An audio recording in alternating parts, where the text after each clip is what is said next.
Hi, I'm Sofi Morales and this is Sofi's Tips, where we talk about all kitchen appliances. We do reviews, unboxings, how-to videos, easy recipes, everything that you need to make the most of those kitchen appliances that you have at home. Today, we're gonna do the unboxing and try for the first time the Oster Extreme Mix Blender. This blender seems to be very powerful and it comes with different programs and options that we're gonna try out. We're gonna try out all of them to see if it's worth it or not. Let's get started, but before we do, don't forget to subscribe to the channel to receive notifications every time I post a new video. The first thing that we're gonna do is open the box, but first I always like to take a look at the actual box. It gives us important information about the product, and in the case of Oster, they always have a lot of nice pictures and diagrams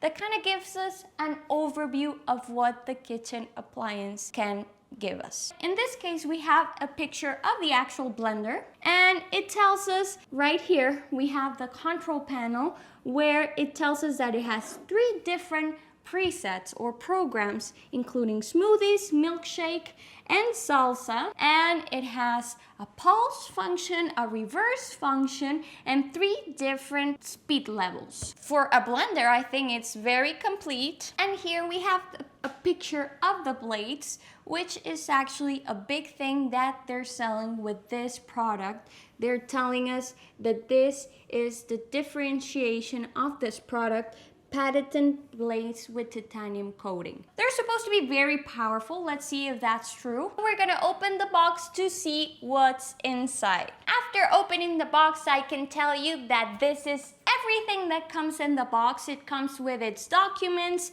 it comes with the motor base, and it comes with the jar. And the jar has a 2-part lid. Very simple, not a lot of accessories, but enough to make it work. After I open the box, I like to prepare the blender for the first use. I wash up everything that needs to be washed, all of the accessories, including the jar, and you can actually disassemble the jar. That's a big thing with Oster. It gives you spare parts to be able to change them when after using them you need a replacement part. And it's also very easy to clean when you can take everything apart. And the motor base, I just wiped it up with a damp cloth. Before I actually use it, I want to tell you a little bit about the physical characteristics. Something that I realized is that the cable is not that long. For me, I rather have a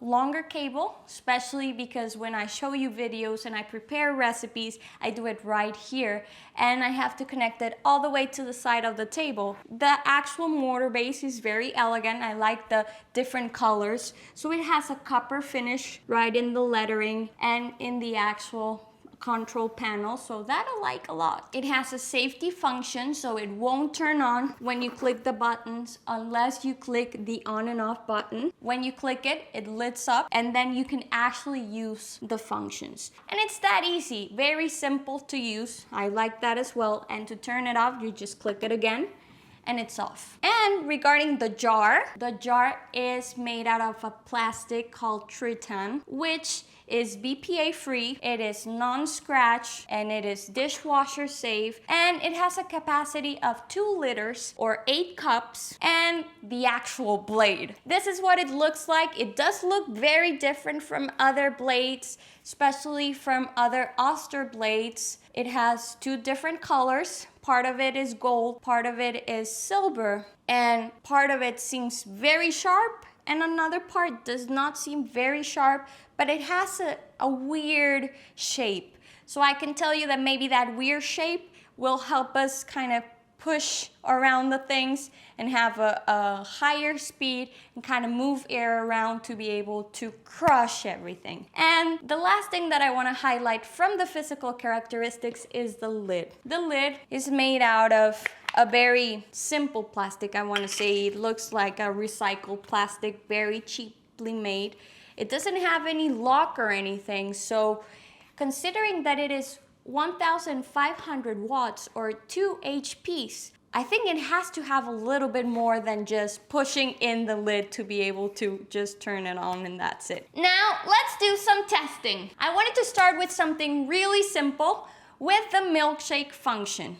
For the milkshake function, all I did was use 2 ingredients. One of them is chocolate ice cream and the other one is milk. I used 2 parts ice cream, 1 part milk, and I took the ice cream out of the freezer about 3 minutes before I actually put it in the blender. I put the ingredients in and I just clicked on the milkshake function. While it was working, I can tell you that it was very easy for the machine. I didn't feel like it was having any troubles or anything, and it does move around the speeds, so it kind of has different speeds throughout the program. I think it's the way that it uses to kind of have a homogeneous result. And what I'm looking for in a milkshake, at least personally, is 2 big things. It has to be thick. I want to be able to leave it there, put my straw in, and I do a straw test where I put it in and it shouldn't move. Second of all, I want it to be soft and homogeneous. I want to make sure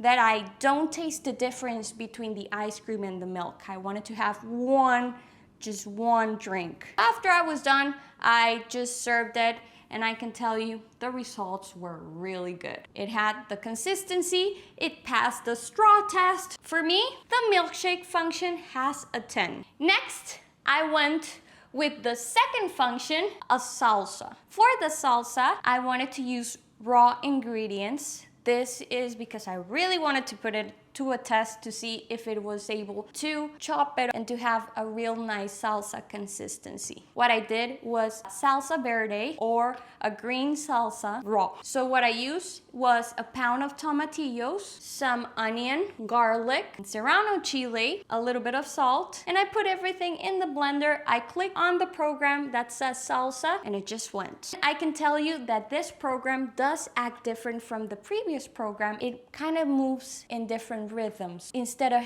trying to have a homogeneous result, it's trying to chop up everything to have a homogeneous salsa, but it's still leaving some texture. It is for salsas with texture, not smooth salsas. So maybe if you wanted to prepare some enchiladas, for example, I wouldn't recommend the salsa function just because you want that smooth result for your enchiladas. After the program was done, I opened the jar to see the result, and from the outside it looked really good, but when I looked in, a chile was still complete. So it didn't pass the first test, but I wanted to give it a second chance. So I clicked on the salsa program again, and after that the result was excellent. It gave me a salsa with a good texture. The flavor was really good. It didn't have pieces of vegetables or anything, so I could see a homogeneous salsa with texture, which is something that you want as a result for a raw salsa. It reminded me of an authentic Mexican salsa verde for tacos, street tacos. It did really get those authentic texture and flavor and overall result. For me, it could be a 10, but just because of the fact that I had to use the program twice, I'm just gonna give it an 8. Next, I used the third preset program, which is Smoothie. Started with some almond milk, added some yogurt. I wanted to add an apple just because I wanted to see how the texture resulted. For apples, when you're doing a smoothie, you wanna be able to not feel the skin. If it's a really, really nice smooth smoothie, you shouldn't feel any texture with that. And lastly, I added frozen berries, just a mix of berries, strawberries, raspberries, blackberries, blueberries. I wanted to see not only if it was completely homogeneous, but how much could I feel the texture of the actual fruit. I used the smoothie program, just click on it and I waited, and it acted similar to the milkshake function. It kind of had the same movement as that one instead of the salsa one, but it was faster. The speed, you could see the blades working harder to have everything blended and everything incorporate it to the actual smoothie. After the program was done, I just took a look to see if I could see any pieces of fruit. No pieces of fruit. So I just went ahead and served it. It was very smooth. No big pieces or anything of the actual fruit. And I made the straw test. It had the correct consistency, but I wanted to go really deep in that texture and see how it tasted. So I took a couple of sips and I can tell you that overall it gave an excellent result of a smoothie. But if you go really into the apple, I can tell you that I could feel a little bit of the skin, tiny little pieces of skin that sometimes when you have really powerful blenders, especially of those that have a lot of power, that's where you cannot feel anything. And same thing with the berries. It was smooth, but a lot of them, like the raspberry, for example, have a little bit of a seed in there, so you can still feel a little bit of that while taking the smoothie. I think in this case, it just depends on your taste. If you're someone that's looking for a very smooth smoothie, that might not be it. But if you want to feel the texture of the fruit, just realizing that you use real fruit in that smoothie, then this blender gives you that result. And now I wanted to do a very extreme test, just like the stream mix. I was thinking, what can I do to kind of go through the different speeds and also go through the pulse and the reverse and see if it's really powerful as it says. I decided to do peanut butter just because it says in the box that it's able to chop up even nuts. I just took a mason jar, a 16-ounce mason jar, and filled it up with peanuts. The peanuts were already peeled. They had a little bit of salt and they were toasted, so they were ready to go for that peanut butter. I put them in. They went to the 2-cup mark and I started blending. This is the only test that I actually have had to be very involved. So it's not a preset, it is something that I had to do myself. I started with the low level and I did that for about 30 seconds. And then when I saw that it was kind of struggling, that's where I went to the medium level. And then with that same thing, about 30 seconds or so, I see that there was no movement inside with the peanuts. That's where I tried the max crush. And my first comment with that is that if you're doing peanut butter, the max crush is not a good option.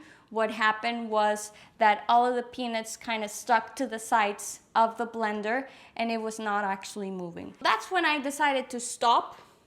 And I took the jar, shake it a little bit just to see, and I opened it. Obviously, I wanted to see how things were going. Things were going good, but it was not peanut butter yet. So I closed it and I tried again.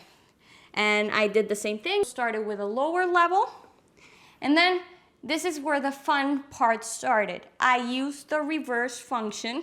And this is where things started to stir up a bit. And you can actually see how the peanuts were turning into butter. You can see things smoothing out from the bottom all the way to the top. And when things got stuck in one way, you can go the other way. For these, I use the reverse and the pulse. Reverse, pulse, reverse, pulse. This I did till I saw that there was almost no peanuts left. It was basically all butter. This is when I decided to put it back in the mason jar and to actually taste it with a rice cake. It tasted delicious. For me, it was a 10. It gave me my peanut butter just like I like it. And full disclosure, it was not really 100% smooth. I like it with tiny little pieces of peanut just to have that crunchy feeling. But still, it gave me butter. So that's a big thing. But if you're looking for a very smooth peanut butter, maybe this is not the actual blender that you're looking for to do peanut butter. But if you're looking for that texture where you get smooth parts, but you also get tiny pieces of peanuts here and there, then it's a great result. Here you have it, the Extreme Mix Oster Blender. Let me give you a recap of my first impressions. Physically, I liked it. The only thing that I want to tell you is that for me, the cable was too short and I'm not a big fan of the tray tan. So you can actually see the jar after making the peanut butter, it actually got some scratches. So you can see that it went to war. You can see that it is already scratched from the sides, from the movement of the peanuts kind of popping up everywhere. If you're more of, I want things to look really nice, you might need to look for another option. I'm gonna leave at the end of this video a full playlist with different blenders that we've seen in the channel. But so far for this one, you might wanna look for the version, there's an exact same model, but with a glass jar. So that one won't scratch. Other than that, it's really elegant. I liked it. And this is what I feel about the results. It gave me all of the results that it said. The presets worked. Even though we had to do the salsa twice, it gave me salsa, it gave me good results. So if you're looking for a blender that gives you those kinds of presets, I think this is a great way to start. But if you're a big peanut butter fan and you want to do peanut butter basically once a week, I wouldn't look for this blender. I would look for another option, a little bit more powerful, a little bit more made for those types of preparations. Tell me in the comments, do you want to make another experiment with this Oster blender? I think I thought of all of the things that we could experiment with this. But if you want to see anything else, just let me know so we could post a new video about this. And what did you think? Is it worth it or not? Do you think it's a good option for a blender at home? And if you made it up to this part of the video, thank you so much for staying. I really appreciate that. And don't forget to subscribe and share this video with someone that you think that might benefit of it. If you're thinking of someone that's looking for a blender, maybe you just not only share this video, but the entire channel so they could figure out which one is the right for them. See you next time. Ciao. And here is the playlist with all of the blenders that we have tested in Sofi's Tips.